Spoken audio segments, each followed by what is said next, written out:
now I use my credit card, and it's just like, bro, it's food. Like if I eliminated the food, it's like, yo, I would barely use this thing. So now I'm like, okay, I don't necessarily want to completely eliminate like using my credit card for like food and whatnot. So what I might just start doing is every other time, and that way you just, because if you think about it, if I'm mostly, I don't have the fortunate pleasure of living with my queen yet. So if I just go every other time I go out and eat by myself, and I just like alternate using my credit card, I think I should be able to keep that low. Especially if I only eat out maybe like 3 days, three out of the 7 days a week. So Tuesdays because we do the pod, then Fridays and Saturdays because I might be outside. Nah, I mean, so you might want to get something fast. So, fun story in my house with my queen, we have a shared card that we use for food, groceries, and all that. And the bill, like since December, maybe even before that, like it was just insane. Like we'd get the statement. I'm like, yo, what is this? Why is this bill so high? And we decided to stop because every Friday we would go out to a restaurant, sit down, have a couple drinks. Like we got to stop that. Dog, the bill dropped $500 this month. Like the balance came this month, and I was like, yeah, I can live with this. Like this is great because So really, what you're saying is it's just living is expensive. Going outside is expensive. going outside is expensive. Yeah, like the bill dead ass dropped $500-600. But tell me about that feeling when you pay that full balance off and it's 0.00. So it's funny. The card is in my wife's name because when I was younger, I had some credit cards and I had a whole bunch of credit card debt. So I don't like credit cards at all. So I won't open one. But she, granted, my Not you credit. having the PTSD from the credit. Yeah, I got some PTSD from credit cards in my 20s. So I was like, nah, I'm not doing this. So it's in her name. So yeah, like I send her, oh, well, like here's my half of the credit card bill, and you just let me know what you need. But it feels great. It feels great when it's zero. I can feel it when she submits the payment. You be feeling good? I be feeling great because Lord knows I hate owing people money. Man, let me tell you something. When I paid American Express earlier today, I just had to keep looking at that balance like 0.00 on the Amex. And I Screenshot it. and I know, right? And I got one of them Delta cards. So all that money turned into miles. Oh, so that'll help when you. That's smart. So yeah, ours we I forgot the cashback deals, but we just that's why we signed up for the one we have. The Yeah. Delta miles. That's a smart one because you do. Yeah, that's smart. I get after the travel. Plus, with work, Yeah. now anytime like I travel for work, I'm basically getting the miles for it. Plus, anytime I travel for personal stuff, getting the miles for it. So When I worked in athletics, when I hear from and I thought this was extremely unethical. What coaches would do is they would give our travel agent their credit card, and they'd have one of those like mileage ones. So the travel agent would use their personal card to book the travel for the entire team, and they would get all these miles. Same with hotels, right? Like I would book their hotels, and they're like, "Oh, I have a Marriott card. Use this." Dog. And then in the summer, like they would travel across the world for free because you're booking for, like, especially a track team, right? Like you're booking 30 flights at a time, 8 to 10 times a so year. then how would they get the money back? They would just reimburse them on. Yeah. So you would know when they use their credit card because they would run to me as soon as they got off the planes, like, yo, I need you to put in this reimbursement right now because my credit card bill's due. And the credit card bill's like $15,000. But it worked because come June, and, July, when everything's slow, they're like, "Well, I'm going to Europe for 2 weeks. and See you that's not later." that's not against the law or anything. It wasn't. I don't know if it is now, but back then, because I was like, "Man, this seems very unethical." Because the university gives you P cards to use, and the coaches be like, "Nope, don't use those. Use my personal card." And then, like when you would book with hotels and stuff, they want your business in the future. So they're like, "Oh, we'll give you double points." So like the coach will be booking 20 rooms and getting points for Something 40 to about this just 50 seems like rooms. if the NCAA knew, they I might. have a feeling it's common practice across. I don't know now, but then it seemed pretty common. Like no one cared. It seemed like everyone was just like, "Yeah, that's what we do." And I was like, "Wow, Now, this is insane." I'm struggling because I really don't know if that is a you know, It's definitely an ethical question. Like it's definitely a question in morality. Because I which was like, how can you do this? How is let's this not act like ethically okay? if you weren't, you would do it. If it Oh was, if hell yeah, I would do it. I'm not saying I wouldn't do it. I'm just saying I I wasn't might in the get, position to do it. I might get bars off like that if I could. It's like, oh, Oh yeah, I and can no do one's this. stopping me. Like Yeah, no, compliance new. Oh yeah, oh yeah. I'm getting some shit off. I'm getting. I'll tell you another trick off air that I believe one of the tennis coaches did. But I'll tell you because this one was definitely. It was. Hey, they find out they getting them up out of here. Well, they're already gone, but it was Oh. extremely unethical. Nah, but I'm serious. Like when I listen, shout out to it's tax season, so when you get a little refund back that you're like, okay, what do I want to do with this? Do I want to be irresponsible and just go buy something nice, or do I want to try to be responsible and pay some bills off and make it easier for myself? This year I went with the responsible route, and boy, it's feeling good. That's right. Always take care of your priorities first. What about that savings account? Like, how do you how do I say this? Do you believe in the putting money away for a rainy day or something like that? Oh hell yeah, hell yeah. Let me tell you something. When it rains, it's better to have an umbrella that you own than asking somebody for an umbrella and got to pay them back. That's true. With interest. Because With they got interest. Yeah, hell yeah. I'm a big save for a rainy day. I barely buy myself anything. Here's my problem with the save for the rainy day. My problem is always the 3 months. You should save up 3 months worth of expenses. Like, yo, dog, do you know how much that is? That's a lot. Thank Yeah, God I married a saver. My wife is. If anything happens, we're fine. She the well, saver. she's an accountant, ain't she? No, she should be though. Yeah. She good with the money. Hey, Shout out to the queens out here who are good at planning and good with money. Yeah, because I'd be lost without it. God knows. You're not a planner, nor are you good with money.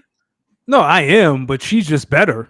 Mm. Like she is all Madden. I am. Her jumper's a Yeah. little bit more flawless. Yours needs some help. Yes, mine. I need constant practice on my jumper, and she just come out on the floor and drop 30 without warming up.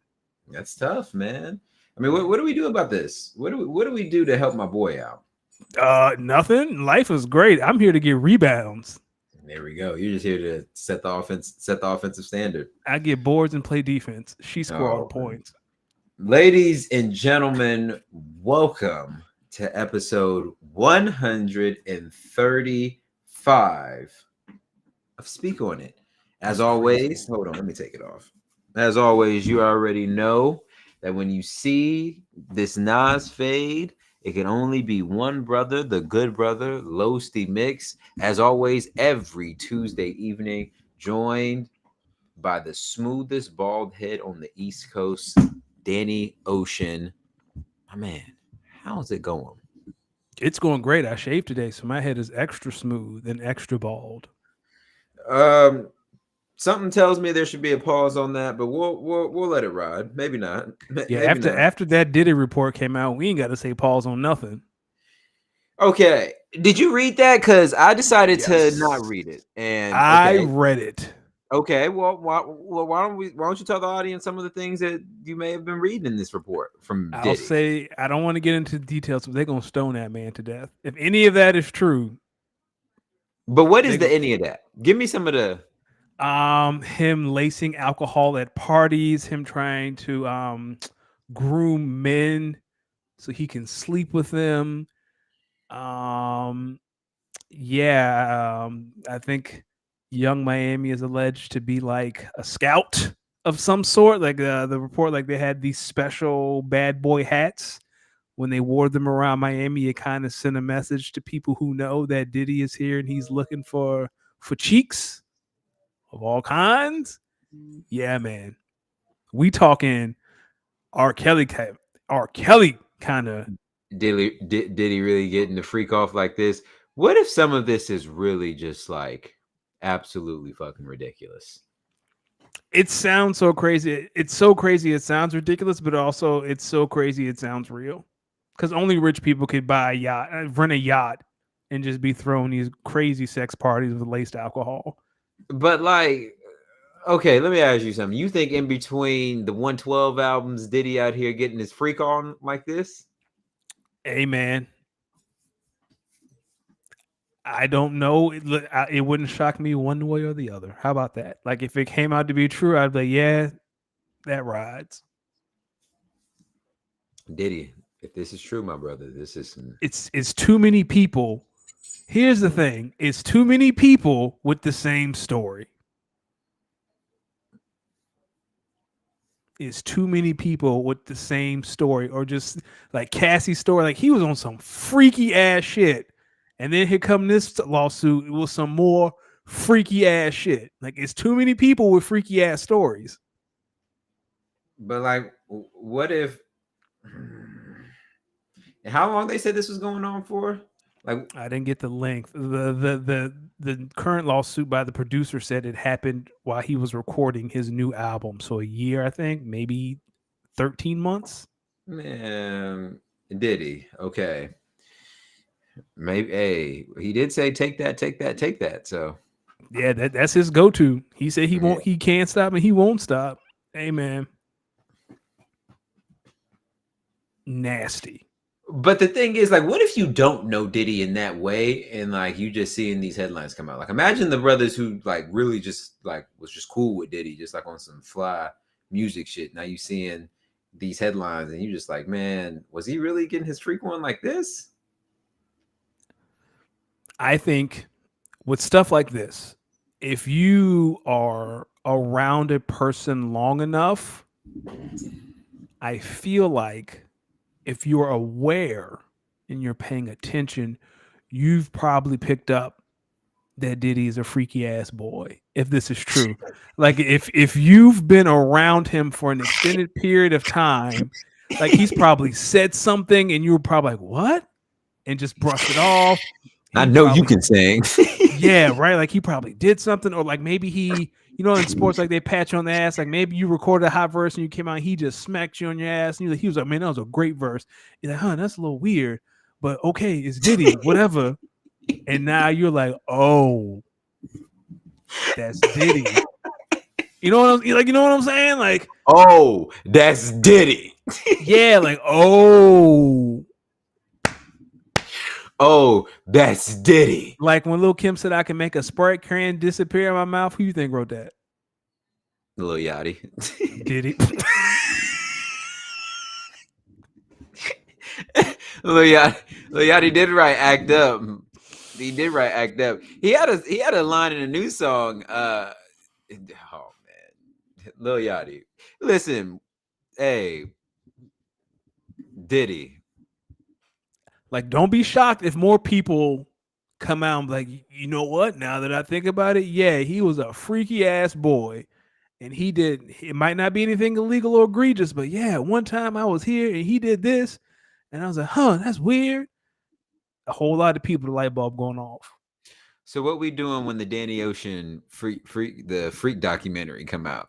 That ain't the never Danny seen the Ocean light of day because that 30 for 30. The 30 for 30. The 30 for 30, the Freaky Ocean party. Yeah, that ain't never coming out. They ain't seen the light of day. That does not exist.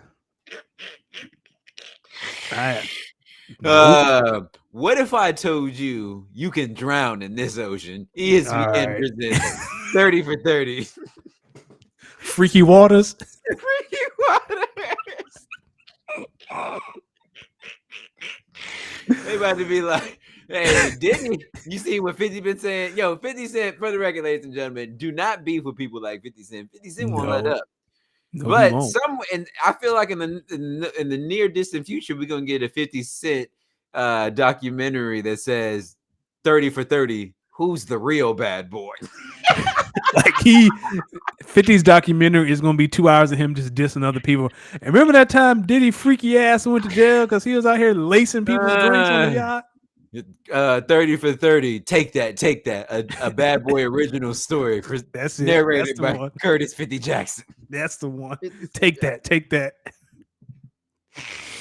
Oh shit, ladies and gentlemen, we got a hell of a show lined up for y'all, man.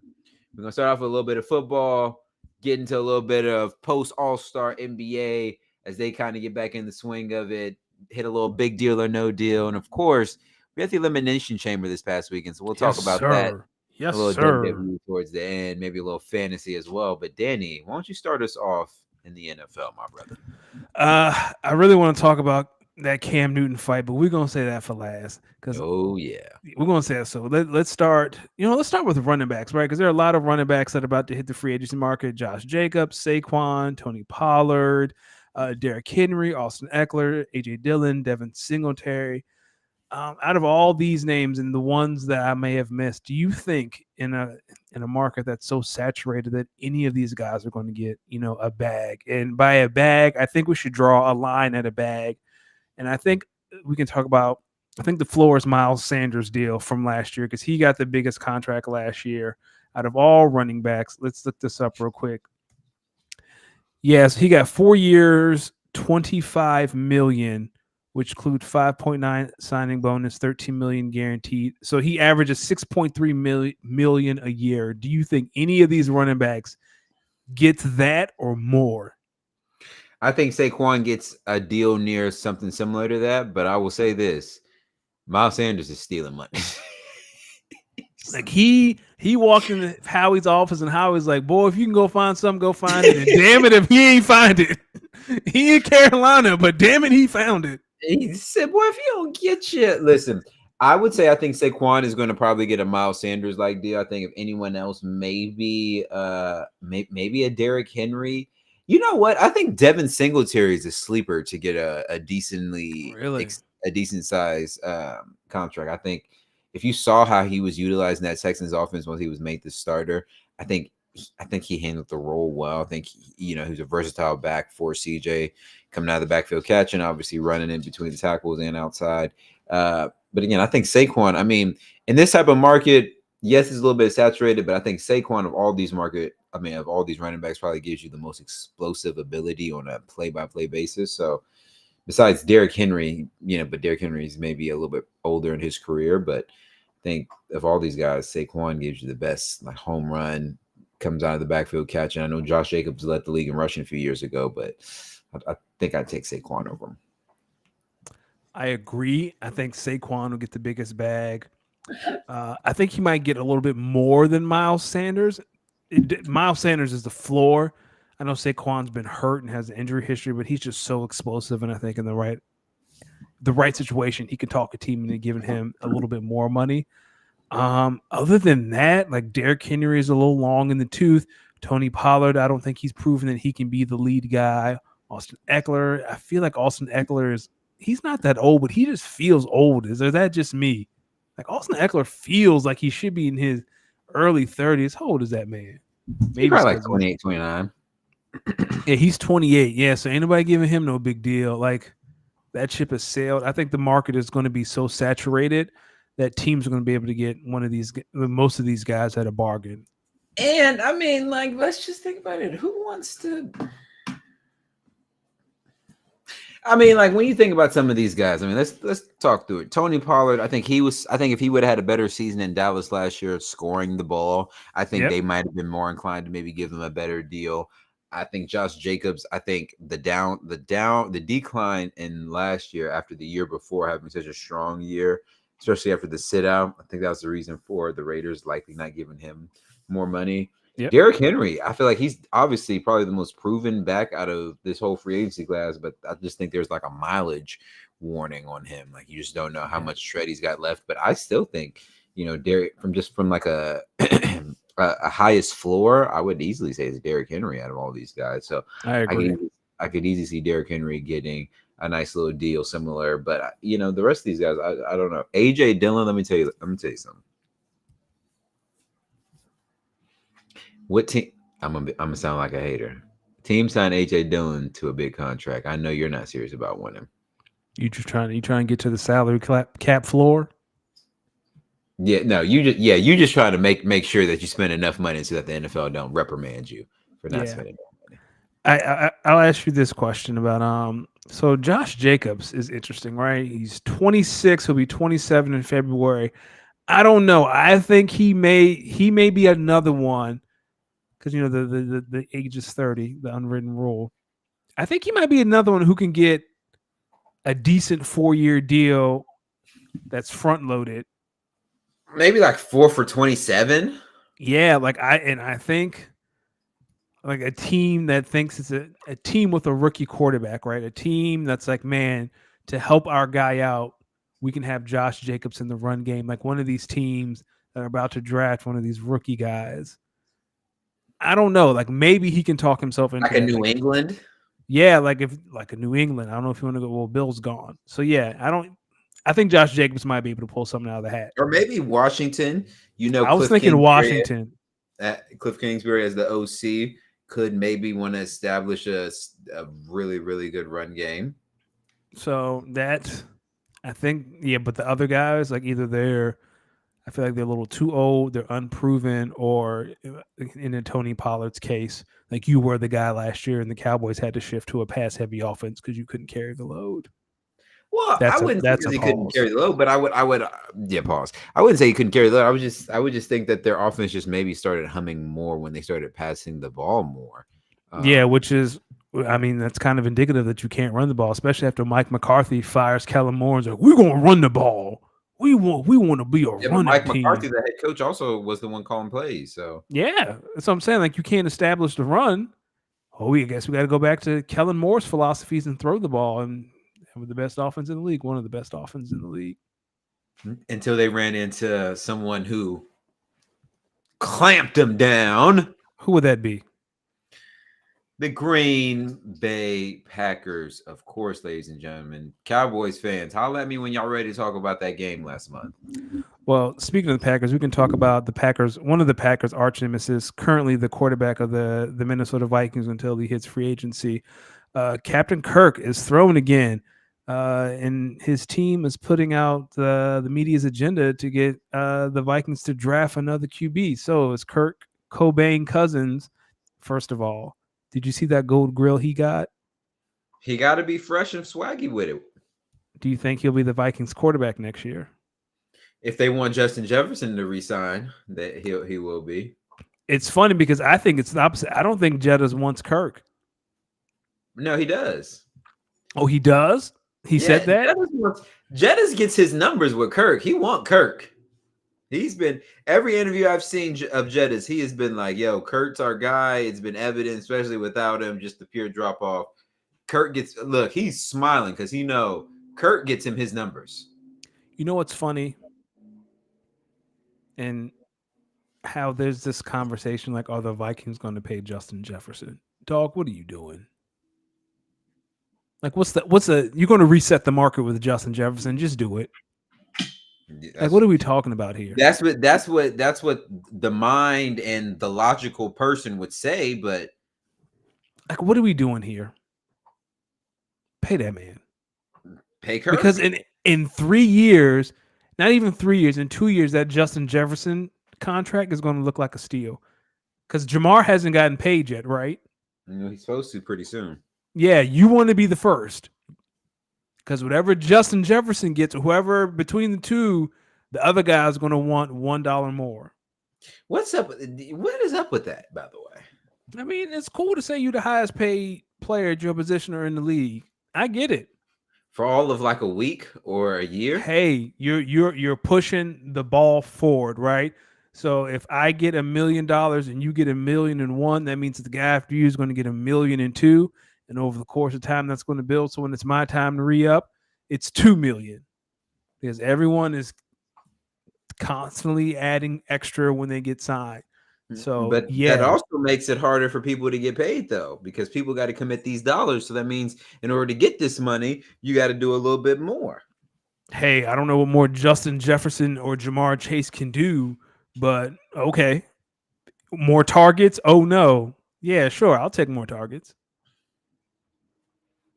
More touchdowns? More touchdowns. Who? I want to say it was Julio Jones. So what Julio Jones used to do with his contracts, he would sign 3 to 4 year deals, but they would be front loaded, right? So the first 2 to 3 years is when he get all his money, and then he would hold out for a new contract. And that was the Julio Jones way, and it worked because he was the best receiver in the league. Justin, call that man. Wait, because hold that's how on. you do it. Hold on. So like the last year, he would only be like a $1 million, $2 million Mhm. cap hit, And and he'd be like, hey. yeah, I so know like I'm only $1 million or $2 hit, and you'd get a discount on me this year, but I just want you to know the end of I'm this holding contract is after this year. So I'm holding out.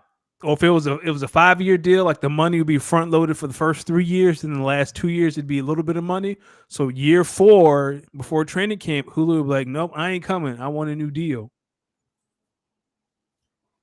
is that not? See, that's funny. See, that's a little funny to me because like, then why not just equal out your deal some then? Well, no, that's smart. So you get paid top dollar 3 years. No, I'm Years talking about like just playing devil's advocate oh on the team's for the team's like for the perspective. Like, Falcons yeah, like why not just ask for more even breakdown of the pie per year? because you have zero leverage. He's the best receiver in the NFL. What you gonna do? You gonna go get in a game of chicken with Julio Jones? Hey, here's the thing. If I'm one of these teams, why not? And you want to show players that Why you'll not play a take little care of chicken? them. Yes, you do, but sometimes it's like okay. After the first time, it's like okay. Second time, WTF? Third time, no. Well, No. usually you don't get to that third contract because by That's what I'm then, saying. First time, you do it. Second time is when you think about it, and you got to really think about the player. You got to like the player. yeah. Oh, and they have to produce at a high level. Like not everyone can do that. Justin Jefferson can. You think we see Patty Mahomes get a contract extension? Yes, he's like the 8th highest paid quarterback right now. Yeah. Hold on. But he's also, I mean, but for what he's making, really, they got a steal on him. Yeah. See, but when he first signed that deal, it was, oh my God, it's so much money. And now he is the 9th highest paid quarterback in the NFL. See, that's the point of everyone gets $1 extra. So right now he's making $45 million a year. Joe Burrow's making 55. Well, guess what? I want 56. And it No, I want restarts 60. again. I want Yeah, 60. it's going to be more than 56, but I'm saying, right? Like that's By the why time he each gets guy paid, let me asks tell for you more something. money. I think he might be the first $75 million a year quarterback. I think eventually he'll get there. Because I don't know if And if you're the Chiefs, you give him that money. Oh, yeah, no question. Yeah, so here's top 5. Joe Burrow, 55 million. 2, Justin Herbert, 52.5 million. 3 is Lamar at 52. 4 is Jalen at 51. And 5 is Russell at 48.5. See? Russell who? Westbrook? Wilson. Stealing money. Sean Payton, I understand. Oh, yeah. Sean Yo, Payton, I understand. Oh, yeah, I watched it. Let's talk about it. So Russell Wilson came out in an interview with Brandon Marshall recently and basically said, that the Broncos are benching him because he wouldn't drop his no trade clause. I mean, not the trade clause, the injury clause in his contract. And because it didn't, they have to pay him, all the money that's, owed to him.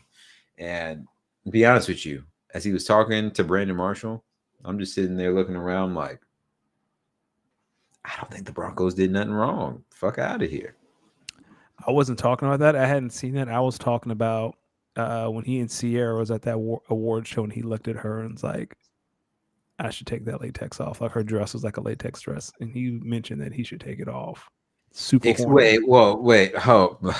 Wait, run that by me again, Slim? So Sierra, I'll send it to you. It's a TikTok of there at the award show and like he leans over and kisses her. And I think he like whispers like, I should take that latex off. Like he's insinuating that he's turned on. Super horny. Russell Wilson, freak ass boy. Get Hey, back. that's his wife. I think it's cute. Oh, okay.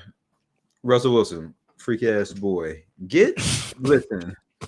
Let's work on getting you back on the field looking like the Russell Wilson that we thought you were. Because he said it's the off season. He they can call worry him about that fraud. tomorrow. Speaking of the off season, J. Cole. I'm waiting, brother. J. Cole about to put out some heat. I know we talking about football, but in the music world, J. Cole about to put out some heat. And Schoolboy Q gives us a new album on Friday. Looking forward to that. You know what? You look. It doesn't really surprise me that you'd be a Schoolboy Q fan. I'm not a big Schoolboy Q fan, but I do enjoy his music. So yeah, I'll probably You give look it. like someone who would be in the Oh, it's car bumping "Man of the Year." because I do love Man of the Year. It's my favorite summer song. Man of the Year. It's one of Man my of the favorite summer songs. Year. Is it because I'm a little overweight? I feel like fat people love Schoolboy Q. No, I think it's because you're bald. Well, he has hair. Schoolboy Q has hair, doesn't he? Yeah, but I've found that bald people do like Schoolboy Q. Yes, and bald people like Big Crit. Not that there's anything wrong with Schoolboy Q because I like his music too. And bald people love Big Crit. I could do some Big Crit. Big Crit, extremely underrated. Another. What's a food that most fat people like? I don't know because I'm not fat, but if I were, I would assume. Well, when I was fat, what's the food that more big people like? Yeah, when I was massively overweight, it was definitely McDonald's and Taco Bell. Those were the go-to. Like when I was at my heaviest, oh yeah. What if you eat McDonald's and Taco Bell, but you're not big? You're like in pretty good shape. Then you're just lucky that you're Chad Johnson, and you should count your blessings. But if you like regularly work out, yeah, it all. I mean, everyone's body is different. Like there was a time I was a 3-sport athlete, and I still was overweight. So, yeah, I guess it is everyone's body different. Look at you, science man.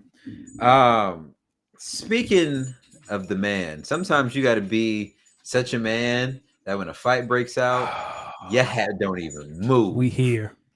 I'm so glad. Your hat don't even move. Okay, I feel like you may have a little more context. So why don't you tell the people?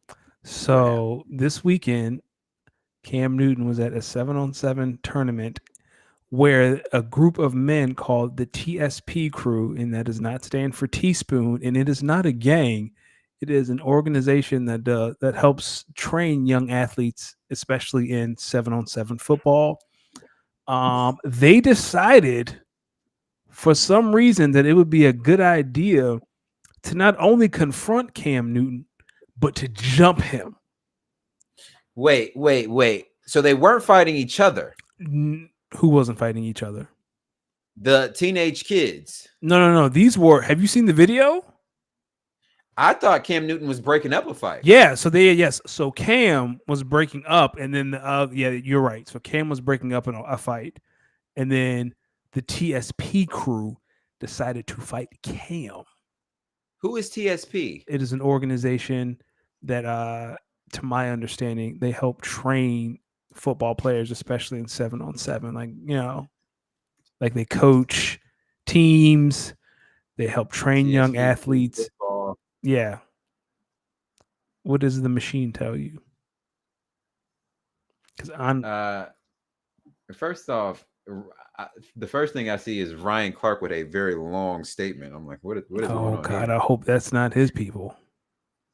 That doesn't sound like something he'd be affiliated with.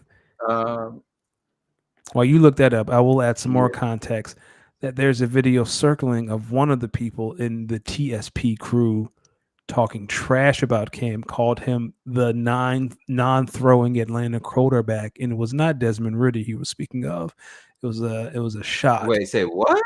So yeah, there's a video. So there's a video of someone from this TSP crew talking greasy to Cam. Apparently there's been friction there, or static, as they say down south, for a while. And the guy who was in the video was actually the guy Cam Newton almost threw against the fence, which is even funnier.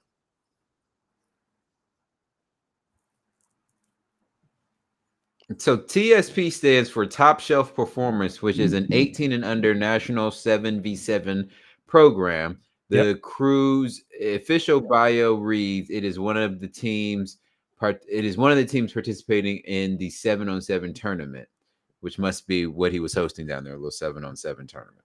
Yes. Can I say something? Good friends. The hat never moved. The hat never moved, first of all. But good friends jump in and help you fight somebody. Great friends say, man, this is a dumbass idea. What are we trying to do here? And they don't have great friends. Cam Newton is Dominic Toretto, and you Here's wanted the to fight. thing. Cam Newton about 6'6", 6'7". Cam is 6. I looked this up 250. today. Cam is 6'5", 245. Oh, that's a You problem. know how big? Do you know how big Shaq Barrett is, the linebacker that was just released from the Buccaneers? Probably like 6'3", 220. 6'2", 250. Do you want to know how big Patrick Queen is? The stud linebacker in Baltimore. He's 6 foot even, 232 pounds. Roquan Smith, very intimidating, 6'1", 236. So what you And trying to say? I'm saying these guys, 4 average Joes, looked at Cam Newton and was like, yeah, I think we can take him. You out your damn mind. So what parts of the video did you look at it and say, oh, these boys is crazy? The second, like when they're at the top of the stairs, someone runs up on Cam and throws a haymaker and connects, and Cam doesn't move. And then later, when they're in front of the fence, someone throws another haymaker at Cam. It connects, and he smiles, like he's smiling while he has one man by the neck, like a child dismissing him from class, and another cat in a headlock. Man, that's crazy. Listen, that's the first time I didn't seen someone look like it looked like a WWE match where like the Big Show was fighting like 2 people at once. Yes, it was a 4-1 handicap match, and the handicap person in the handicap position won. Like you see those videos of that old Detroit security guard we were making fun of, and all Detroit those things. Yeah, that's all Cam did, and it worked. We owe that man an apology. No, we don't owe anybody. Listen, Detroit Dust. I just want y'all to know. Go back and relook at some of them Detroit Dust reaction videos. Hilarious, because they was hilarious. Now to this, here's what I'm gonna say. You young whippersnappers, y'all gonna learn, and Cam Newton had to learn y'all a little something. Now people, they're saying the video, I mean the footage is a little disturbing, but after they put a period on that sentence, you know what the next thing they say? How 4 people lose versus 1? Y'all stink. Y'all stink. A man that types in that font, you thought you could fight him. All right, man. Do you think Cam Newton issues an apology? Hell no, he don't issue no apology. He was Cam Newton issues a warning. Run up, get done up. Try it again. It ain't gonna go so pretty. He might put out a statement saying, "Y'all lucky my security went with me, or it really would have got ugly." Shout out to the staffer if you watch the video, there's someone in the staff shirt who just watched the whole thing. He didn't know what to do. He didn't know if he should help Cam or save the people Cam was beating up. I know, right? Like I said, y'all lucky Cam's real security weren't there, because if his real security was there, somebody listen. Not only I don't think someone got shot, but I do think someone would have got really fucked up. Someone got stomped. You know what's crazy? You ever seen some of these videos of some of these people's securities and like seen some of the security? You just be like, yo, what do you think was going to happen? Like these big, massive Polynesians or big, massive brothers. And next thing you know, some scrawny looking white kids trying to get a little bit too close, and they just hit him with the boom slap. Because you know these not real security guards, right? These dudes from around the way, these thugs. Yeah, these dudes from around the way that need a job, and they got to prove themselves constantly. And they got to say, "Hey, man, we got to show that." And they be looking to knock a motherfucker out. That's right. We got to show that if some go down, we're gonna protect you at all costs. And heaven forbid you get a security guard who used to do some shit like box or mixed martial arts. Oh, brother, they is itching. They is itching to just get a good bop. They got into security because they want to fight, not because they want to protect, because they want to fight. How many people you seen get knocked out by security?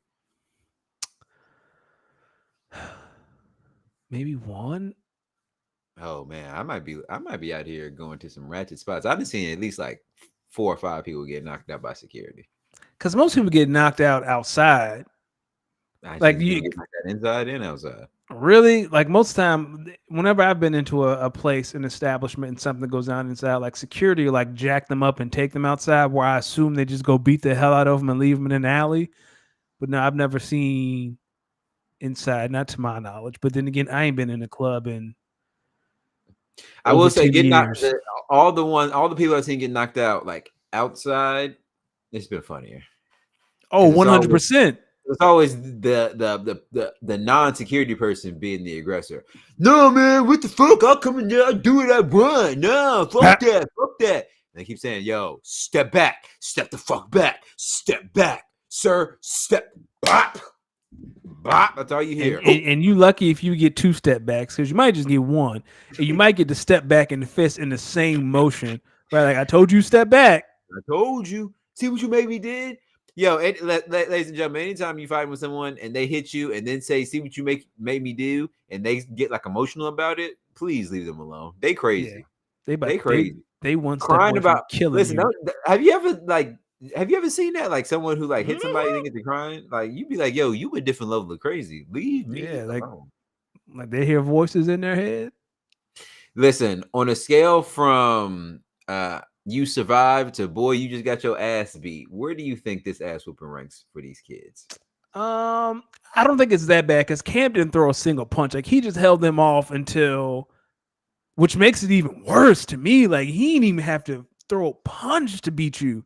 Like he said he didn't really feel threatened. Yeah, he just like I said, he held old boy by the neck. He had old boy in the headlock, and was like, "What are you doing?" Yeah. He was like, yo, what are you guys doing here? Like, what is this? And that's why I thought he was breaking it up because he's not even really trying to swing back. No. And he took 2 haymakers and didn't move and smiled. He said, weak ass hands you got. He said, I stiffed arm defensive lineman. You think your little 175-pound punch going to do something to me? No, get out of here. That program got to be like the last chance you of football. Like, if that's how the coaches act, how the kids act? Oh, that was coaches. Yeah, they're coaches. The guy with the dreads that Cam had like this is definitely a coach. That's got to be. So these was grown men. These was grown men. I mean, there might have been a minor in there somewhere, but no, these grown men. All right, so this makes it even worse. To the men who listen, if you ever hear this, brothers, pack it on God. Up. Just pack it on up. You don't need not find God because God don't love you. You just need to. God loves everyone. Not these stupid people. All right, Achille. All right, Achille. Yo, that still was the funniest shit ever. That brother Achille just got on with the heat. Yo, I've seen this interesting debate random. I seen this interesting debate online, and it was about teachers, and it was about the attires that teachers should wear. And this guy was basically arguing that that all teachers should try to wear baggier clothes regardless of gender. Oh, okay. Here's what we always say. When I walk into a room, I just need to know who the adult is. That's how you should dress. You should dress like you're the adult in the room. But I recently found out that apparently dress codes aren't for students. We can talk about this off air because yes and no. We can talk about this off air. It's very interesting. I heard it's for like the teachers, and I was like, what kind of freak ass what?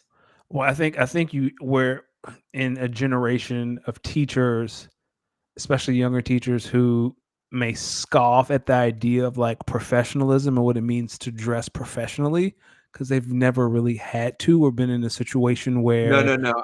I don't think you're understanding what I'm saying. I'm saying the students' dress code normally is not for other students. It's for the teachers. Okay. Yes.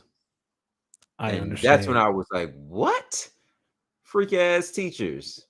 They are out here defending Diddy right now. What do you mean by that? So, do you think the Bengals trade T. Higgins after putting the franchise tag on him? Listen, the Packers fan in me says yes, and he should trade. He should be traded to the Packers and demand a trade. The realist in me says that the Bengals are going to try to go, what I believe, in on a championship run this season and see if they can win one with this core of T, Joe, and Jamar. Oh, did the offensive line get better? Well, maybe one would say that their offensive line last year wasn't terrible. Trade that man, build some assets, build that line. I don't care who. Here's the thing, though. Do you think things get easier when you trade T. Higgins offensively? No, they don't. But would you rather have an offense would you rather have offense be a little bit harder, but Joe has time to throw and he makes it out of the season healthy, or do what you've been doing and just keep your fingers crossed? Especially in a draft where you're paying Joe Burrow all this money, so you gotta protect him. Yeah, but he also gotta listen. You decided to take all this money, so we can't pay everybody, brother. So this is what we have or what we got. Where did the Bengals draft? Let's see. They're probably like fresh out the top 10. They're at 18.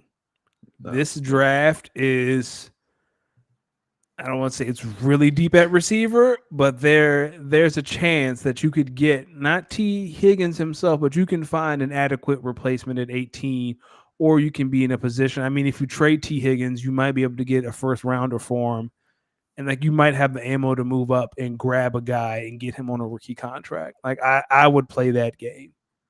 Or you keep T. Higgins, and at 18, you look to draft the best available offensive lineman. You could do that, but the T. Higgins conversation is going to come back up next year.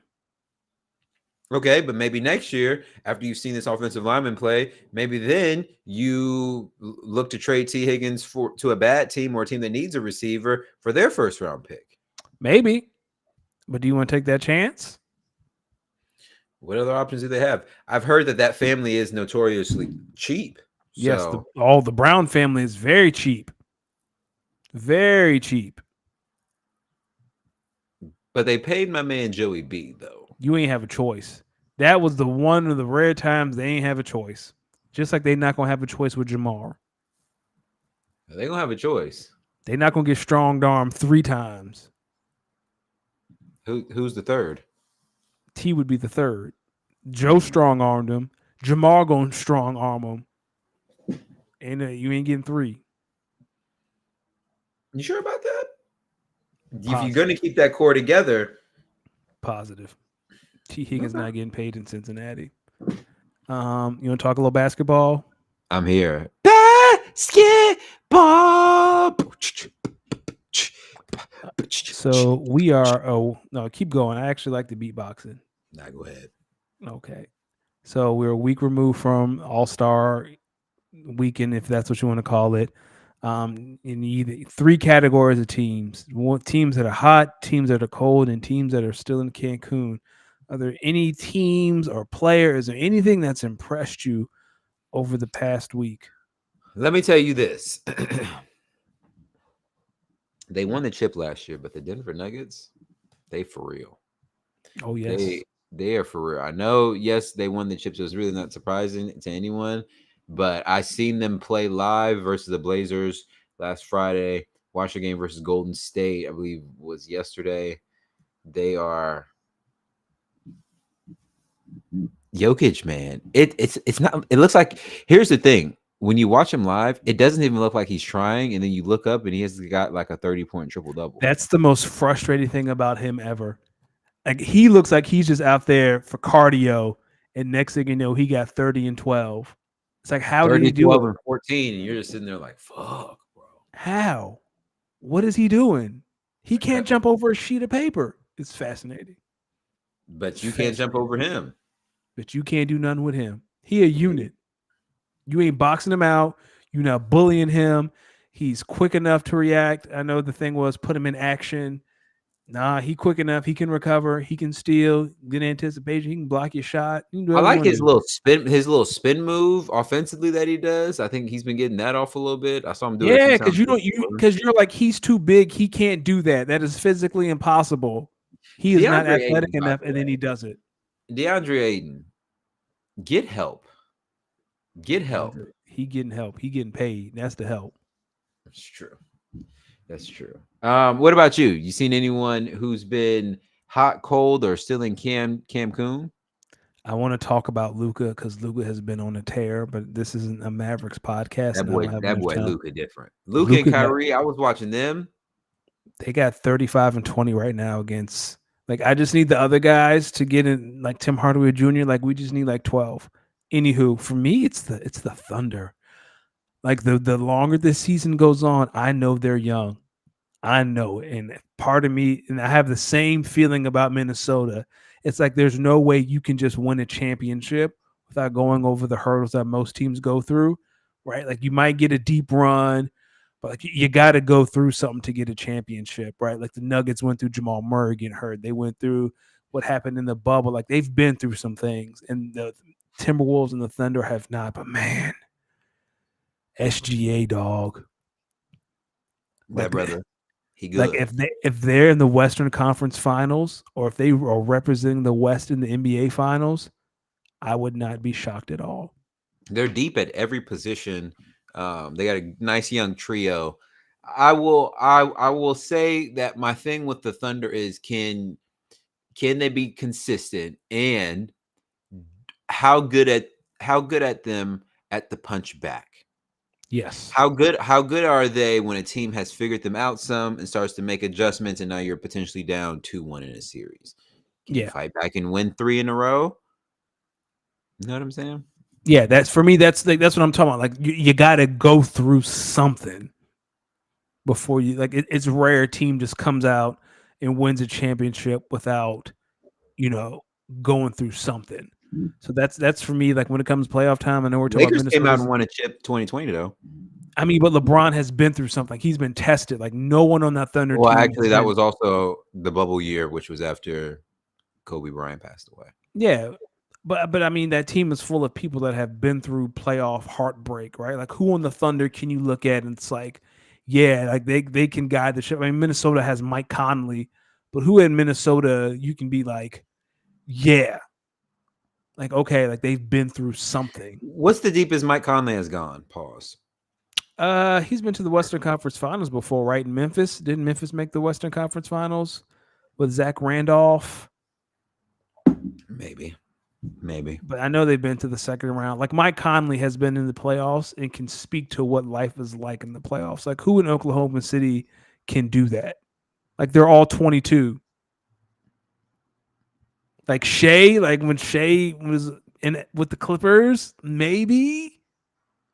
What do you think about the Lakers then? Like, so there's like a, and I don't just mean the Lakers actually.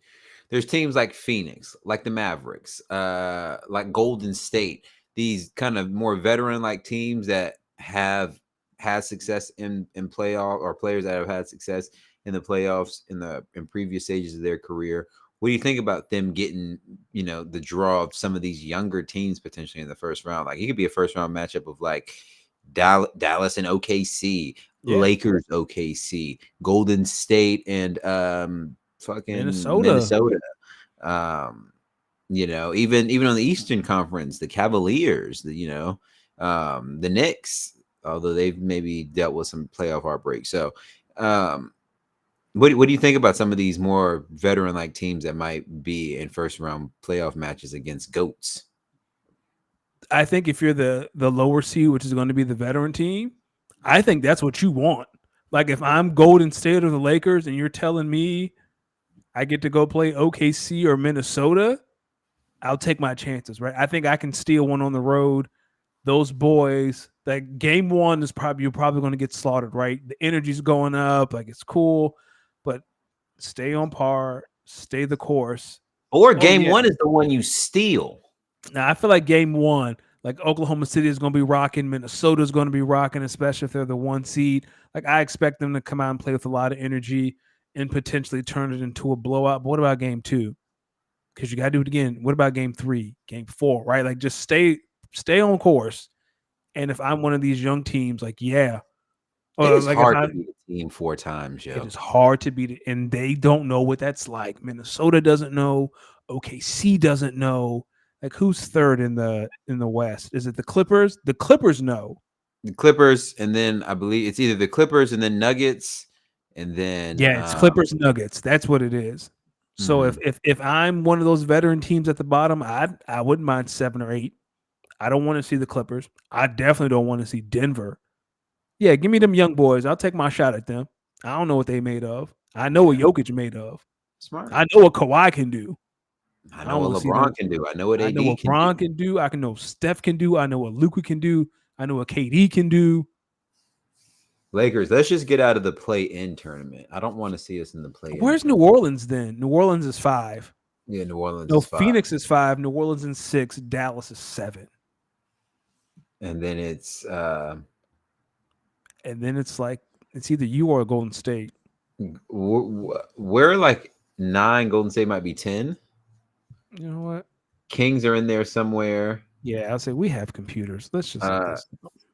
So Yeah, Timberwolves Kings are 1, OKC is 2. Oh, the Nuggets are 3, the Clippers are 4, Suns are 5, Pelicans are 6, Kings are 7, Mavericks are 8, Lakers are 9, Warriors are 10. Yeah. And the Lakers are like 3.5 games behind or 3 games behind. So I don't know if we'll end up catching up. So it wouldn't surprise me if they end up getting the 9 seed and having to play in the play-in tournament for what, the 3rd straight year. I mean, there's only 3.5 games between 5 and 10. Or there's 4 games. There's 4 games between the Suns and the Warriors. Like that's gonna be a bloodbath. Like the bottom half of the West you're not catching the top 3. Like you ain't catching the Clippers. You're not catching the Nuggets, the Thunder, or the Wolves.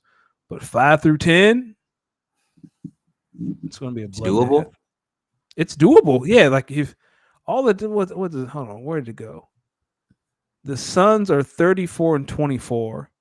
The Warriors are 29 and 27. So the Warriors are 3 losses 4 games behind. back. Yeah, they're 4 games back from the Suns. Like that's you can make up a game a week. The bottom is going to be a bloodbath. Speaking of bloodbaths, it was almost one in the Heat versus the Pelicans. Yeah. I still don't quite know what the heart of the issue was. Like I saw Zion got fouled by K Love, but K Love's a vet, so K Love tried to help his man's up, and I think he was like, "Yo, that's not me." But after that, I was really confused on what everyone else was so adamantly pushing each other about.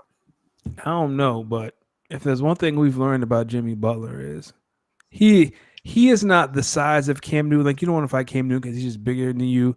Jimmy Butler might stab you. Like I legit think if Jimmy Butler was in a fight, like he might pull out a razor blade and slice you. Yo, did you see that one clip of Draymond after it was recent, like after the suspension, he was beefing with what I believe was someone from the Clippers or something, and he was making like shank gestures. Yes, he ain't learned nothing. He ain't learned nothing. I was sitting there watching, like, oh yeah, that brother won't make it to the end of the season. No, I guess the question is who's the infraction going to be against? I feel like it's going to be against maybe like the Jazz. Nurkic again. Oh, Rudy. I don't think he likes Rudy Gobert. I don't think they really like each other. Didn't he say something about Rudy? He always says something about Rudy. Rudy is the guy to steal on in the NBA, and I wish he'd just punch somebody. Of all the players in the association, who do you think would get the best scam off if they were a real scam artist? Anthony Edwards. Really? Yeah, because he's a fast talker. Like he's quick on his feet. Like I feel like he can talk someone into buying a timeshare. What are your thoughts on timeshares? Are they not criminal? Don't go to the timeshare meeting, guys. I don't care what they promise you. Don't go. You get it. What if you get a very discounted vacation though? Don't go. I can't promise you that because my last 2 Orlando trips, I've definitely taken the timeshare meeting. Oh, really? So how was it? Well, it was for Hilton, so it was nice. They had the breakfast muffins in there. The Otis Spunkmeyer breakfast muffins, you know the ones I'm talking about, in the clear plastic. Are you a blueberry or chocolate chip? Definitely blueberry. I eat both blueberry and chocolate chip, but they give you some muffins, a little coffee, a little OJ, watch a little movies. I mean, not movies. Watch a few videos, tell you about the program, and then they take you back one on one to your representative who tries to get that down deposit down, tell you how much you're saving. They love to tell you how much you're saving. And then I hit them with the deep thought that I'll think about it, maybe more thought, more deep intense thought, and then I leave. And after I say nah, I think I'm gonna try again next year. Very admirable. A lot of people fold under that. Fold? Just say no. A lot of people don't like being in that situation. What are you talking about? What situation? A lot of people don't like being in situations where they're pressured to do something. I got a word for those type of people, but I don't know if it's politically correct anymore. Yeah, you want to go to big deal or no deal? Big deal or no deal? All right, big deal. Hey, some of y'all, come on, get it together now. Say what you got to say, and don't be afraid to say no. Yeah, no is okay to say, and it's okay to say no. And if someone don't like you, no, then fuck them. There. That's the second half of that saying. Actually, I'm gonna take that back. Forget about him. It's a better wording. Not fuck him. Forget about him. I think the first one was no. Because if that sentence sounds crazy. Okay. So forget about him. Forget about him. Forget about him.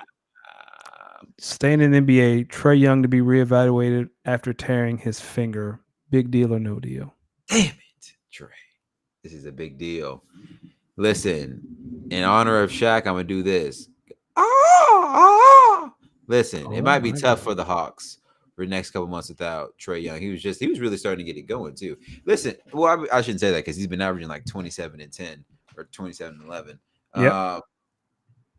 Man, this is big because obviously, he's probably like playmaking wise one of the biggest playmakers, not only for the Hawks but for the whole NBA. So it's gonna be tough without him for like the next probably like month or so. So it stinks.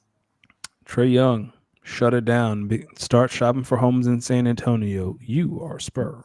Why does everyone keep saying that? I mean, him and Wemby would be fun, but they're not. But who says they're gonna? Okay, it's just a lot of fun. That's all. That's what we want to see. We want to see Trae Young with another superstar. But what if it don't work at all? Then it just doesn't work. You got to try. It can't be worse than what's going on in San Antonio right now. Yo, these stat lines Victor Wembanyama be putting up in these like nasty L's, it'll make you giggle. It'll make you cry. I don't laugh. I'm like, damn, he must be mad frustrated. He was remember at All-Star Weekend, he was like, yo, I'm trying to win, and Anthony Edwards is shooting threes with his left hand. Furious. Yo, I believe it like a couple of days ago, he had like 5 blocks in like the first half. Something like that. Listen, man, get that boy some help. Rick Pitino. Oh, wearing the all white like he was a priest on courtside. Tell me the brothel ain't open on campus. Tell me he ain't find the hose to open up the brothel on campus. Rick Pitino, I know you had this in rotation. I just know you had this in rotation as you got dressed. Come on, Danny. You know he was bumping this.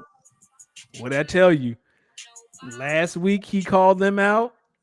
He said, I ain't got the facilities. I ain't got what I need. And this week he wearing an all-white suit courtside before Easter. Hey. They were playing in the Garden too, weren't they? I think they were. Hey. Big East tournament right around the corner. He gonna be in his bag. What would a Rick Pitino St. John's run mean to college basketball? Oh, it would just be hilarious. it means Rick Pitino will be on a bigger courtside sideline next year. If he takes St. John and go on some kind of run, oh yeah, he out there. Who gets fired first, Rick Pitino or John Calipari? Rick Pitino.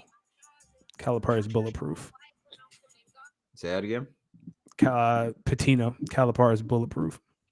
He's not bulletproof, but his leash is a little bit longer. It's been a while since Kentucky's been one of those teams, though. Yeah, but they always seem to find themselves in the Sweet 16, Elite 8.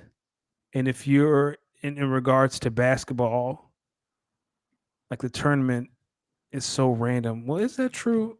Because you're right. I feel like Kentucky hasn't been. They haven't been Kentucky in years. Well, this year, they're ranked 16th this year. Oh man, they're only up by 3 against Mississippi. Yeah, I got that going in the living room, and man, you know what's funny about these older white college basketball head coaches is every time a bad play happens on the sideline, they all make the same face. What's that? Oh yeah. Here. And they turn around and look at their bench and I know this isn't on the docket, but what do you think about the court storming that's going on? Y'all listen, I like court storming as long as in the process of court storming, if you get your shit pushed back or if you get punched in the fucking face because you decide to run into somebody or something like that, as long as there's no way that you can press legal charges, I would be down for it. I want it to continue. Oh, If we can't continue that, then here's what I say. Then I say you start finding these schools at least $1 million per court storm, and I guarantee you, the universities, shutting it all down. I read somewhere, and I heard somewhere that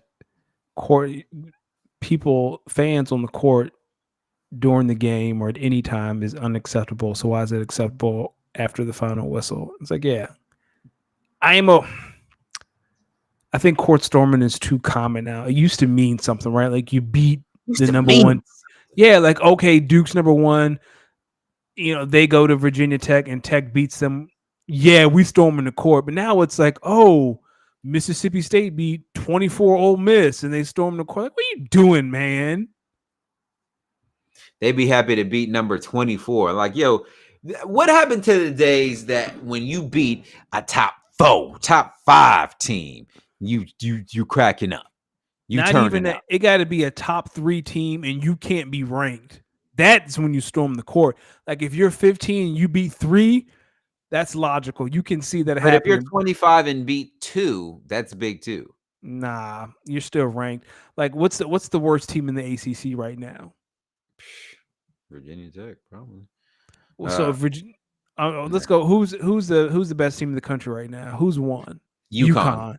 So I think Creighton beat UConn. I'm trying to think of a terrible team. Like if Iona, let's go South Carolina women's. They're undefeated. Yeah, South Carolina women. Or how about this? If Iona beat UConn, I know they'll never play, but if Iona beat Duke, if Iona beat UConn in Iona, yeah, you storm the court because UConn's number 1 and you're Iona. But if you're ranked or you're close to ranked or you have a winning record or like it has to mean something, man. You just can't be storming the court. Like if Duke, I don't know if I agree about having a winning record because you can have a winning record and still feel the need to. Yeah, like if you're 19 and 18 and you beat the number 1 team in the nation on your home floor, hell yeah. Or maybe you're 20 and 10 and you're number 21 and you beat the number 4 team in the country. That's worth. Nah, if you're ranked, you can't storm. See, me and you if me and you can't even agree on what's appropriate for court storm and how they gonna determine who should and shouldn't court storm. It's either court storm, allow it, and allow as soon as you touch that court, you're open to citations or getting your shit pushed back, or find the school and make it so that the school makes it mandatory that you can't court storm. And then boom, I guarantee you crazy ass kids wouldn't be on that court no longer. It's going to be the latter because now here's what they say. If you stop court storming, do you stop field storming after football games? 100%, because that's even more dangerous. Yeah. because they That's probably already don't like having to repay for those fucking crossbars for yeah, field goals. yeah. I don't like storming the field for anything. That's too much space. That's too many people. Like it just doesn't. Nah, I don't like that. Speaking of storming the fields, no one's going to be storming UCLA anymore anytime soon. But Eric Bieniemy is the new OC. Is that a big deal or no deal to you? That's a big deal. Eric Bieniemy, you might be. I think they're going to bring you in, and if whoever they have right now doesn't work out, they're just going to slowly make you the head coach, and you're about to start cooking. I feel like you got a few rings of Patrick Mahomes under your belt. You're going to be in LA. They have UCLA. If you do good enough there, you'll probably maybe be in contention. Well, you'll be in the Big Ten, so You're going to go against Ohio State and so Michigan. yeah. So you'll be getting some primetime exposure. Listen, don't be surprised if UCLA, if Eric Bieniemy isn't head coaching the Bruins by next year. And don't be surprised if UCLA's offense is pretty good in the Big Ten next year. But also, don't be surprised if you start hearing kids transferring out or maybe not being on the same page as Bieniemy and UCLA, because I have heard he's a little bit more. He's no nonsense. Yeah, I think it's going to be really hard for him to connect with. Not to say he can't do it, but it's going to be hard to connect with college students because the NFL, right? That's what the money is for, to be professional. Like it might be a little harder. I just get frustrated because Cliff Kingsbury just keeps failing up, and for some reason, Eric Bieniemy just can't break through. It's extremely frustrating to watch. Well, the Commanders did him dirty in the timing because all the head coaching and all the coordinator jobs are already taken by the time they kind of gave him the opportunity. So luckily with college football and everybody switching out every like 10 seconds because they don't want to stand for something anymore, these coaches, there's a little bit more time there. The role was open. Yeah, it's just frustrating for me. I just can't imagine how he feels. They could do better. You want to talk some wrestling? I'm very excited. Some wrestling. Listen, first off, that Elimination Chamber, did you watch it? Did you watch it live? I did not watch it live. Okay, so you watched the replay like I did. I don't watch anything. I read about it. I don't have Peacock. I try to find illegal streams or I read. Yeah, go ahead and pay that $12 a month. It's $12. I pay enough people. I will get Peacock for WrestleMania and then cancel it's immediately. $12 a month. Go back and watch. You can go back and watch old. You can go back and watch old WWE Raws and SmackDowns and see how they used to get down back in 01 and 02 when Vince was being nasty. I watched it live. I will get Peacock for WrestleMania and then I will cancel. Well, then you can watch other stuff on it, brother. Go pay the $12. I pay enough people. I have enough streaming services. I ain't paying nobody else anything. And that's the highest plan. So it goes down from there. You can probably get like a $5 or $6, maybe an $8 plan. I pay for YouTube TV. I pay for HBO Max. I pay for Netflix. My wife pays for Hulu. I ain't paying in Disney Plus. I ain't paying nothing else to nobody. I think I gotta pay for my own Netflix pretty soon because I don't live in my parents' house no more. You know how Netflix reacts. How much is it a month?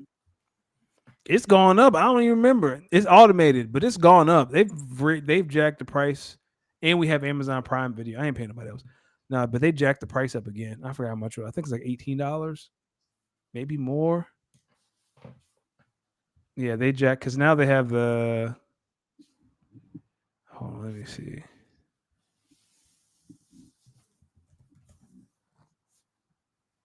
Yeah, I think it's $18 a month for Netflix.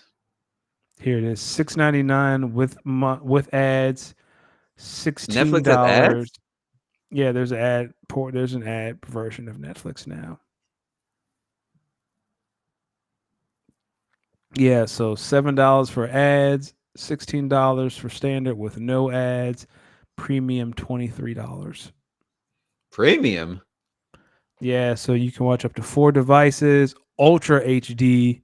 You can download on 6 devices, and you can add 2 members who don't live with you.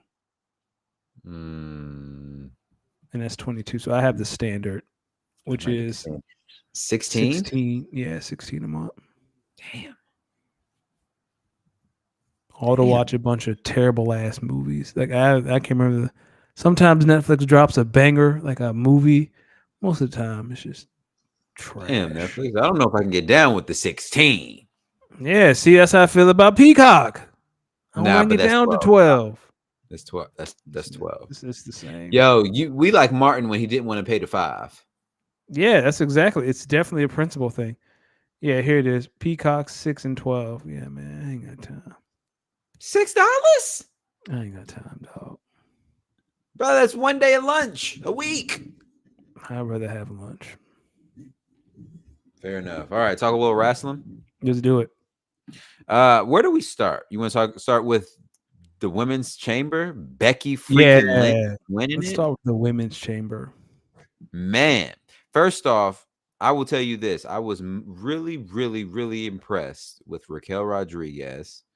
And I was really, really impressed with Liv Morgan and Bianca Belair. I was impressed with Tiffany Stratton.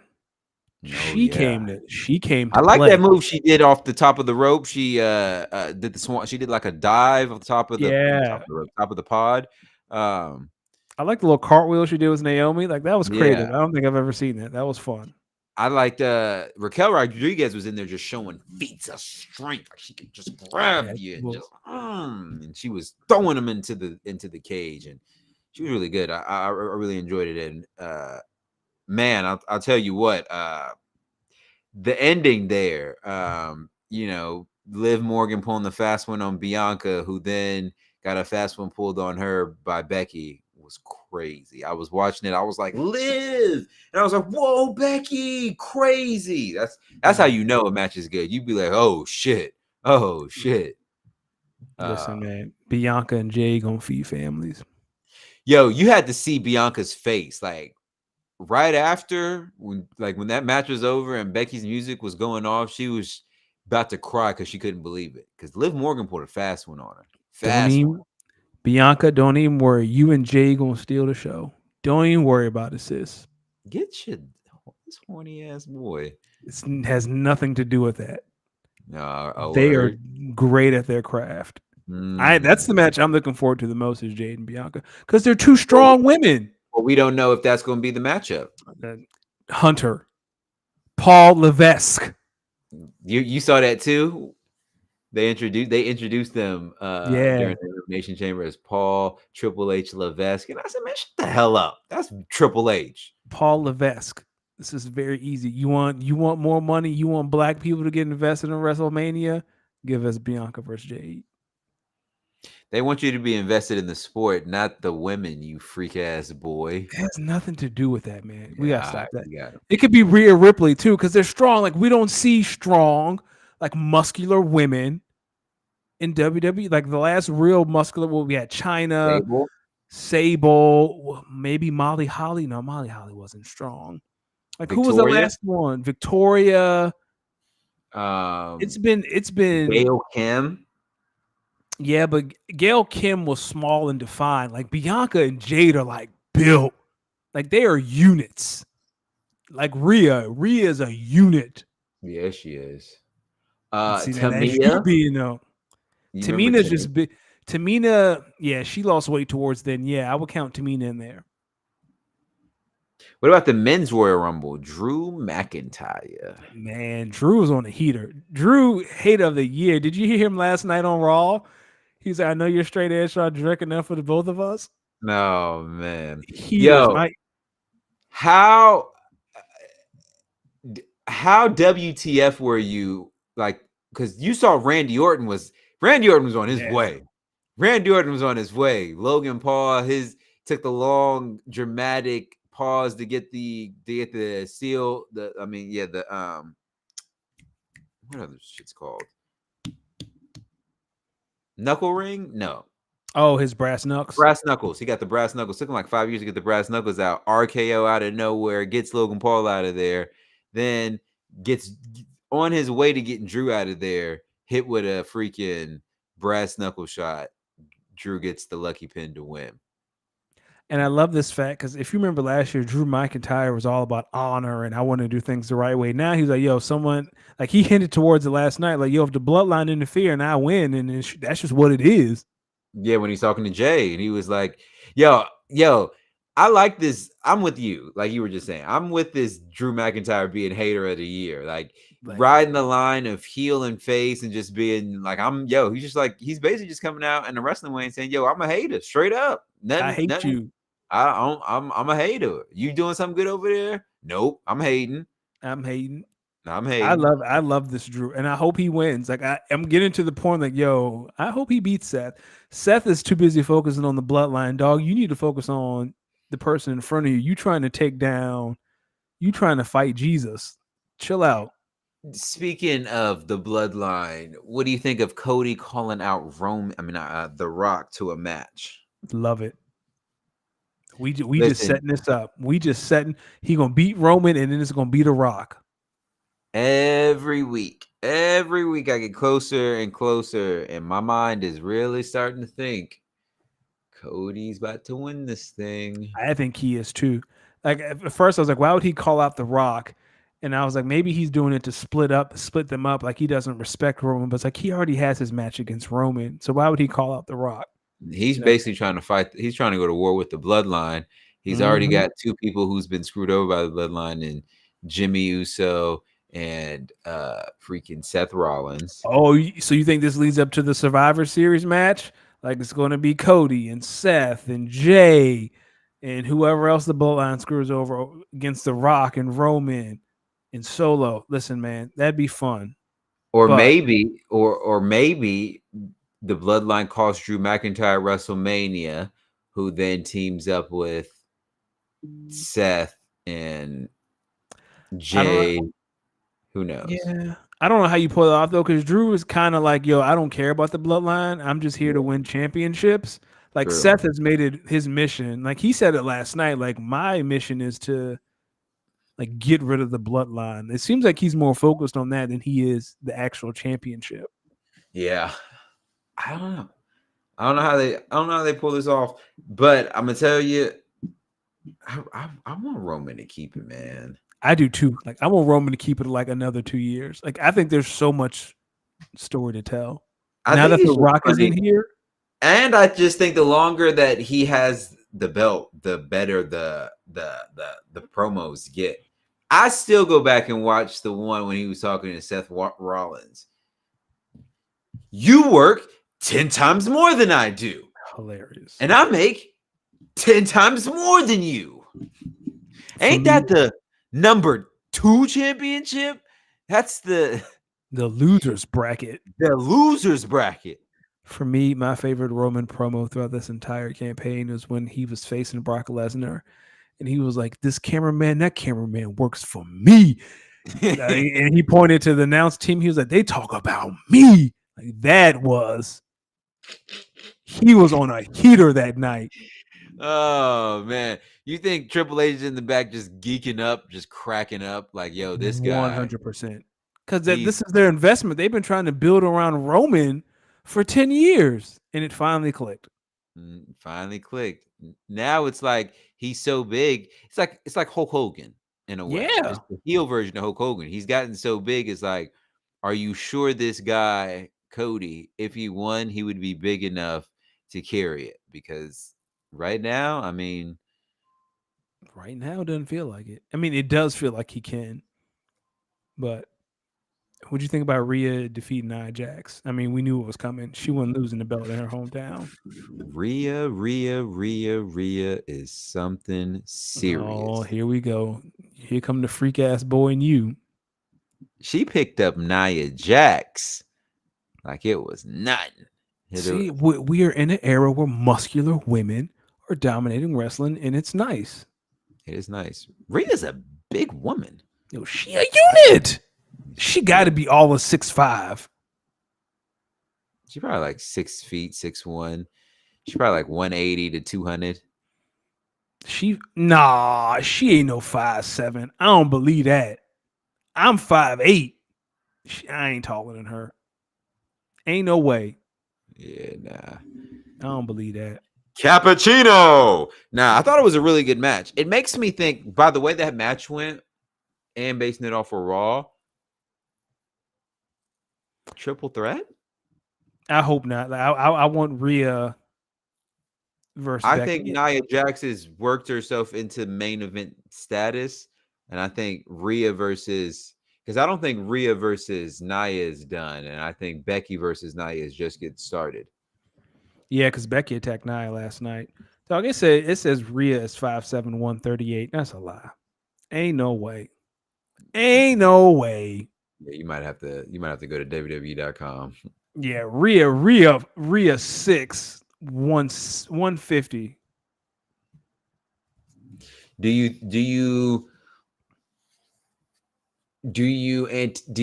see a world where Rhea Ripley loses the belt at WrestleMania? Not clean. And no, I think Judgment Day still has a little bit left in the tank, especially if Dom challenges Gunther to the IC title. I think that's going to be the beginning of the end of Judgment Day, because he not beating Gunther, and then Mommy is upset.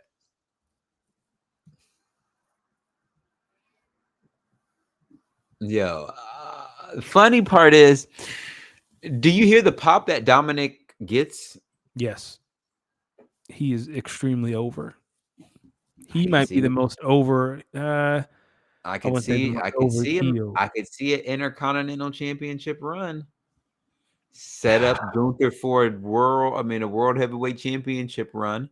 Yeah, that's the only, like, if the plan is Gunther drops the IC belt and then he goes after Drew or Seth, 1000%. Sign me up, because he ready. He ready. The Ring General. He ready. Biggest takeaways from Elimination Chamber as we head to WrestleMania. This WrestleMania is going to be great. Like they in their bag. Every story going makes to Philly sense. for it? Nah, I ain't got WrestleMania money, dog. I don't make that much money. But I feel like the storytelling, like every single match has been thought out. It seems to be planned. Like everything just seems organized. We haven't even gotten the non-championship matches. Yeah, we ain't got that. We haven't gotten the Andre the Giant over the top rope challenge. They still do that. They used to do it at WrestleMania.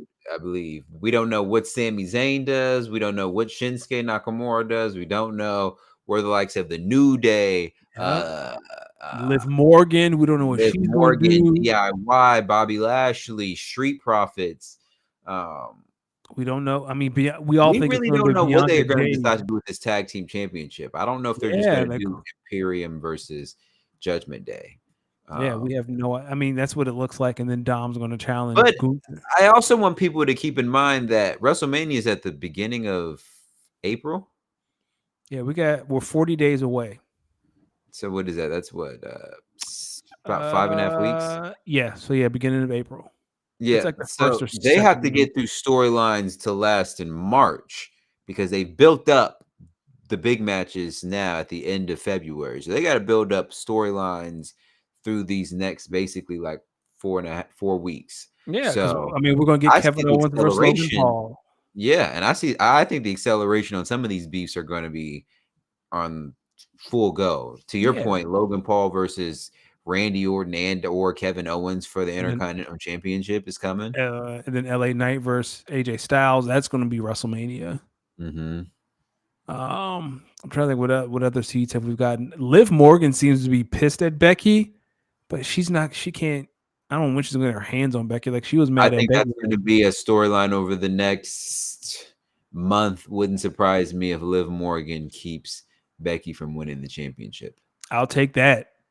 I don't want Rhea to lose. Like, Rhea we got a lot of story left for Rhea. Rhea will lose when Charlotte Flair gets back for the rematch. I hope not.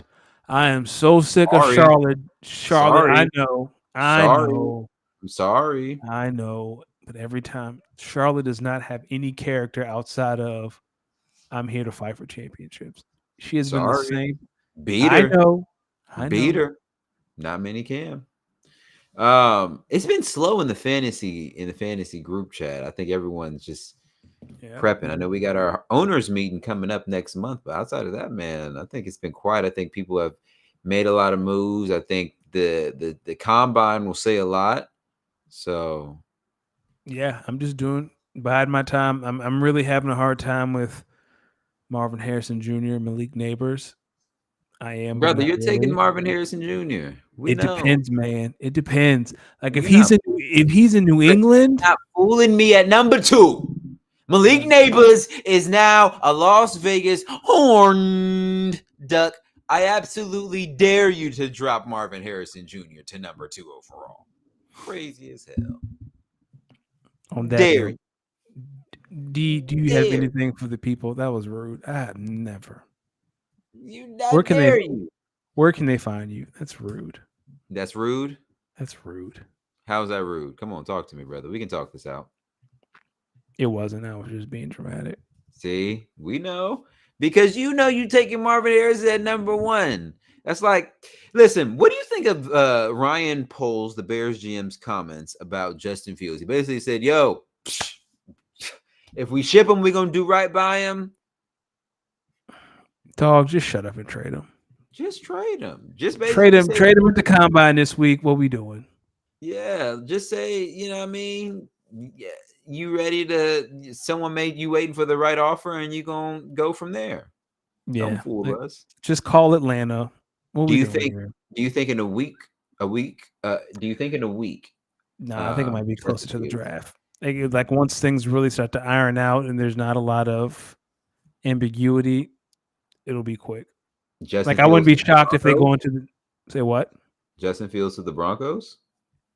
I think that they're going to have at least one deal in place in the day of the draft. They're going to say, hey, well, this person's going to give us this. Can you do better? Like I think he's going to get traded maybe a week before the draft. What's your team? Come on. I'm saying Atlanta. I've been saying Atlanta the whole time. I wanted him to go to Atlanta out of college. I don't think they're going to want to keep him in conference, though. Keep that in mind. I think if Atlanta offers you the best deal and you can get Caleb Williams, yeah, I don't think that conference stuff would matter that much to them. He also said, Ryan Poles did, that he's not worried about Caleb Williams not wanting to play in Chicago. How true do you honestly think that is? I don't think it's that true at all. A brother that's been playing in Southern California. He wouldn't be the first. Chicago? Mark Sanchez went from USC. So he's used to Cole. I mean, Mark Sanchez went from USC to New York. But he was in New York with them things. Caleb Williams trying to be in D.C. on U Street some Sundays. Yeah, he trying to be with Jordan Poole, and that's the last thing he need. Yo, could you have ever imagined Jordan Poole turn out to be this player? No. Yes, it makes you wonder if Draymond was really trying to beat greatness into this man. Nah, Draymond was just out of his shit. Draymond knew who the player was, and when that player talked to you like that, he said, I've had enough. Jordan Poole just be out there doing some bullshit, man. I mean, who there to reel him in? They got a team built around Kyle Kuzma and Jordan Poole. Now, Kyle Kuzma be getting buckets, but and Denny. Don't forget Denny. Dog, Kyle Kuzma had the nerve to say, I turned down a trade to the Mavericks because I want to build something here. Dog, he did. That's hate. Why you want to go to Dallas? 2 ball dominant guards. You got to stand in a corner, shoot a 3, play some defense. Where's the fun in that when you a number 1 option?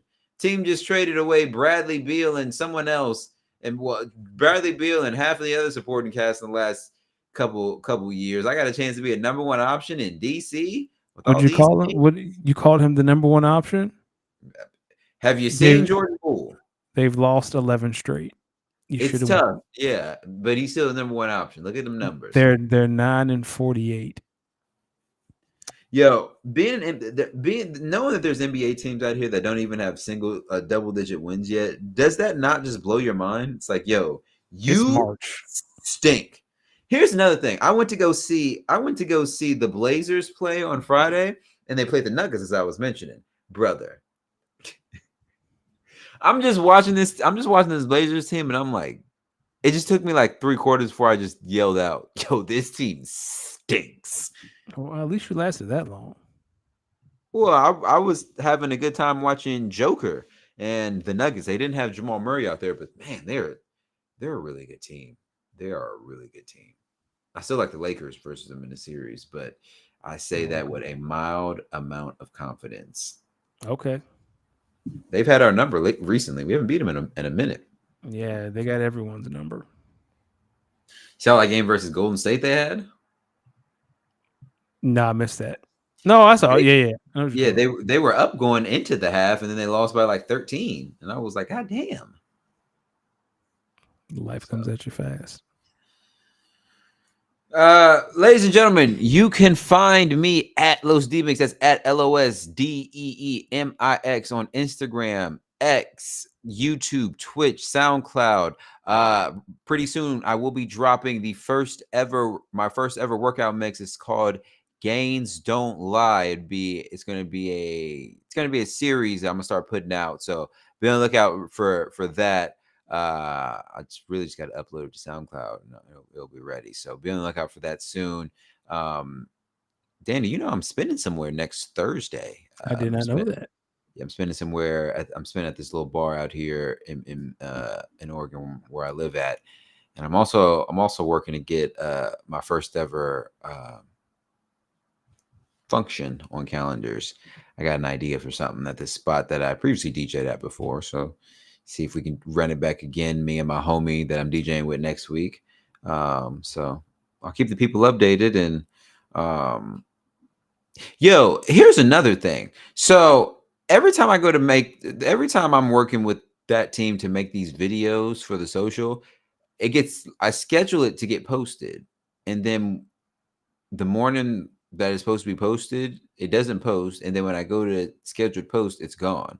So it's annoying, but that's weird.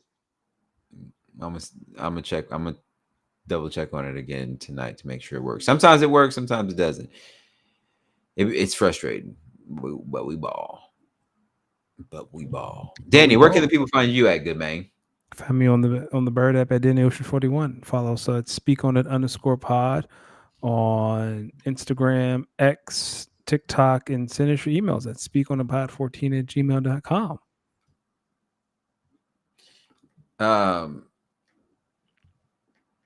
Rick Pitino really had on the all white. He did. White. So let me ask you something. When that stuff was going on with Cam Newton, what song do you think was playing in his head? Like, you fighting these people. What song? I think it happened so fast he didn't have time. I think it happened so fast there was no time for music. I think Cam was running the stage loaf. Come on. You hear this? Cam was like, all right. It started playing in his head. Or hold on, I got another one. If that one playing in his head, Cam got with that hat. Okay. With that hat, you right.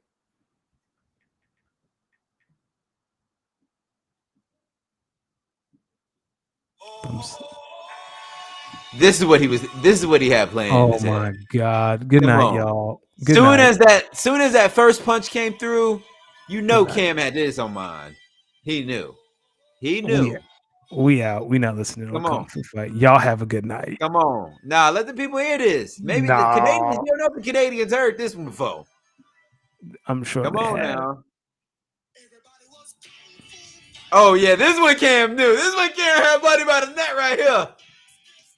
And now right here, he got another brother in the headlock. He's probably, and when this was happening, Cam was talking through his teeth like a black mother do. I'm gonna fuck you up. You better stop. I'm gonna fuck you up. You know what I mean? I'm trying to be lazy on you. You know it. Come on. Your uncle ain't never like peace up and was like, yo, Cleveland, come on. Y'all have a good night. Y'all blessed night. Could have been anywhere in the world, people, but you were here with us tonight. So make sure you spend this night speaking on it. God bless you all. Danny Ocean, Los Demix. We out. Peace.